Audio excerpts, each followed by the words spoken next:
मध्य प्रदेश। हरिवंश हमारे माई श्यामा जी को राज। राधे राधे महाराज जी। महाराज जी, मेरा प्रश्न है कि संसार का सबसे बड़ा आश्चर्य क्या है? भगवान को देख लेना, भगवान को भर नेत्र देख लेना। ये सबसे बड़ा आश्चर्य की बात है कि इस विचित्र माया के तांडव में मनुष्य अपने मन को हटाकर भगवान में लगा पावे और इस नाशवान जीवन में अपने नेत्रों से भगवान को देख पावे। इन्हीं नयनन सब सुख देखत अपनो जन्म सफल कर लेखत। अपना जन्म सफल हो गया यदि नेत्रों से हमने भगवान का साक्षात्कार कर लिया। तो सबसे बड़ा आश्चर्य संसार का है भगवान को देख पाना, क्योंकि सर्वाश्चर्यमयी गति से वो विराजमान है। तुम में विराजमान है, हम में विराजमान है, कण कण में विराजमान है, लेकिन देख पा रहे हो क्या? तो जो है उसको देख ले, वही सर्वाश्चर्यमय। सबसे बड़ा संसार का सर्वाश्चर्यमय कार्य है भगवान को अपने नेत्रों से देख पाना। समझ पा रहे हो किसका प्रश्न है? हाँ, अपर्णा जी महाराष्ट्र से। राधे राधे। राधे राधे महाराज जी। महाराज जी, हम रामकृष्ण मिशन से दीक्षार्थ हैं और वहां के साधिका हैं।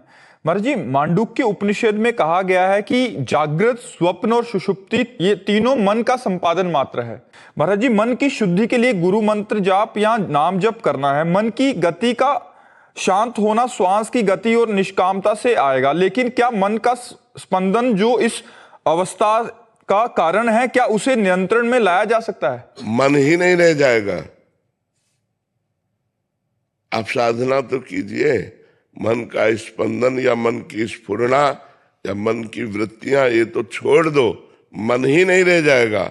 मन ब्रह्म स्वरूप हो जाएगा, मन ब्रह्ममय हो जाएगा। आप इसको तो मन एक दर्पण है, तो दर्पण के सामने जो बिंब होता है वही प्रतिबिंब बनता है।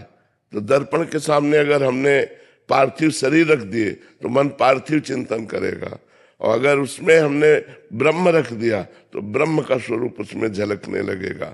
मन दर्पण की तरह है, वो मलिन हो गया है, उसको स्वच्छ कीजिए और उसके साथ उसको बार बार ब्रह्म चिंतन करवाइए तो ब्रह्म स्वरूप हो जाएगा। ब्रह्मविद ब्रह्मई भवति, जो ब्रह्म को जान लेता है वो ब्रह्म स्वरूप हो जाता है। तो मन का स्पंदन ही खत्म हो जाएगा, मन अमना हो जाएगा, मन ब्रह्म स्वरूप हो जाएगा। जब हमारा इस कोटि का चिंतन हो कि तीनों शरीर, स्थूल सूक्ष्म कारण, तीनों शरीरों का स्मरण न रह जाए, जागृत स्वप्न सुषुप्ति तीनों समान हो जाए, तुरीय अवस्था को मन प्राप्त हो जाए तो ब्रह्म स्वरूप हो जाता है। अब इतनी साधना कठिन करना गुरु कृपा से ही हो सकता है, नहीं तो हम लोग फंसे हुए हैं देह में और बात करते हैं बहुत ऊंची। तो हमें चाहिए निरंतर भजन। आप देखो निरंतर भजन हो रहा है, उसको आप जांचिए कि चलते फिरते उठते बैठते सोते जागते खाते पीते हर समय हमारा गुरु नाम गुरु मंत्र चल रहा है कि नहीं चल रहा।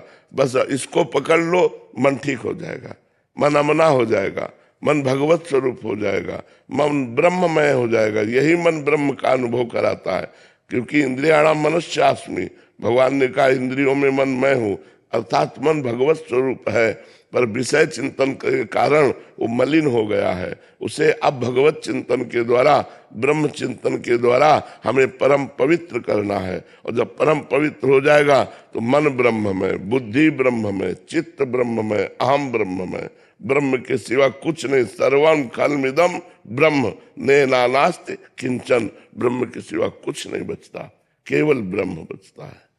कृषांक गोहिल जी दुबई से। श्री हरिवंश। राधे राधे। श्री हरिवंश महाराज जी। महाराज जी, करिष्ये वचनम का सही अर्थ क्या है महाराज जी? संपूर्ण समर्पण की उस अवस्था तक कैसे पहुंचा जाए जहां ना चूक रहे ना डगमगाहट, केवल उनका ही आदेश, उनका ही वचन और उनका ही आश्रय रहे? हाँ, इसमें पहले हमको अपना आहार शुद्ध करना होगा। आहार शुद्ध भी अल्पाहार, थोड़ा। क्षुधा व्याधि चिकित्सताम, क्षुधा रूपी व्याधि की चिकित्सा करे। भिक्षान्नम औषधम, विरक्त है तो भिक्षा रूपी अन्न की औषधि से, और गृहस्थ है तो धर्म के द्वारा कमाए हुए धन से। पहले हमारा भोजन ठीक हो, रसेंद्री ठीक हो ना तो सब ठीक हो जाएगा। प्रधान इंद्री रसेंद्री है हमारी